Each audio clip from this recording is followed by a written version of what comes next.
Every morning, the ritual begins. You reach for that familiar mug.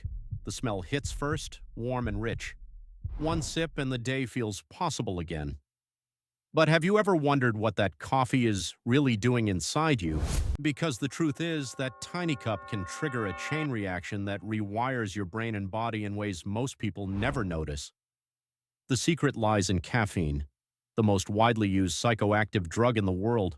Once it enters your bloodstream, it races to your brain within minutes. There, it blocks adenosine, the chemical that makes you feel tired. Instead of fatigue, your neurons fire faster. Your adrenal glands release adrenaline, the same hormone that activates during danger. Your heart beats harder, your breathing deepens, and your focus sharpens. It's not energy you're feeling, it's a controlled stress response. But the boost has a cost. As caffeine fades, adenosine comes rushing back, double time. That's the afternoon crash. You feel tired, irritable, maybe even anxious. Your body wants balance, but the daily dose keeps you on a roller coaster. Long term, this cycle can tax your adrenal system, disturb sleep hormones like melatonin, and even desensitize dopamine receptors, the ones responsible for pleasure and motivation. That's why, over time, the same cup stops hitting the same way. You need more to feel less. But coffee isn't the villain. How we use it is. The key lies in timing and balance.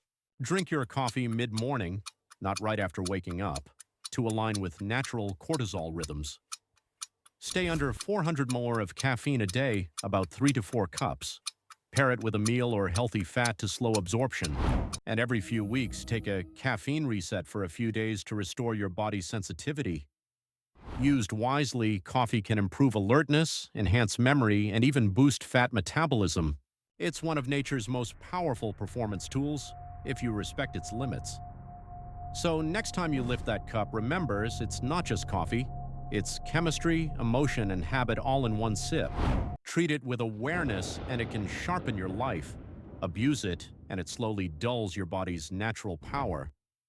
The question isn't whether coffee is good or bad, it's whether you're using it or it's using you.